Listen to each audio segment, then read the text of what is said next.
Gouvernement rappeler que ces faits sont matériellement démontrés et qu'aujourd'hui, la priorité pour tout le monde, pour les gens responsables et sérieux et pour le gouvernement lui-même, garant de l'ordre public, c'est la possibilité pour les populations de vaquer paisiblement à leurs occupations quotidiennes. Bon, je crois que l'affaire, malheureusement, est en cours, elle est évolutive. Les populations concernées sont actuellement soit sur les routes, soit déjà réfugiés dans les différents chefs-lieux des districts concernés par les attaques de ces terroristes. Donc il sera temps à ce moment-là pour les services compétents de faire le nécessaire pour une évaluation des besoins humanitaires.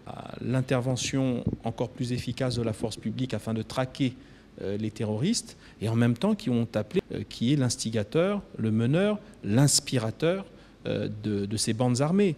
Vous avez été, je le dis à votre place, et pour l'édification de vos téléspectateurs, parce que ça montre que votre chaîne, votre média, Vision 4, va au cœur de l'actualité.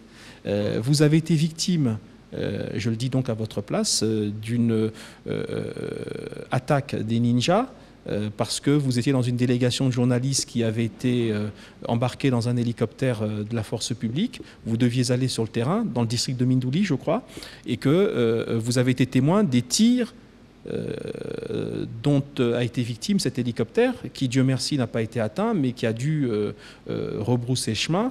Et une bonne partie de vos confrères n'ont pas souhaité, pour des raisons compréhensibles, repartir sur le terrain, mais vous êtes allé sur le terrain. Et vous avez pu avoir des témoignages. Et je crois que la communauté internationale devrait pouvoir s'appuyer sur ce type de témoignages, c'est-à-dire ceux que des professionnels comme vous ont pu recueillir sur le terrain, pour se faire une idée assez objective de ce qui se passe sur le terrain dans certains districts du département du Poul.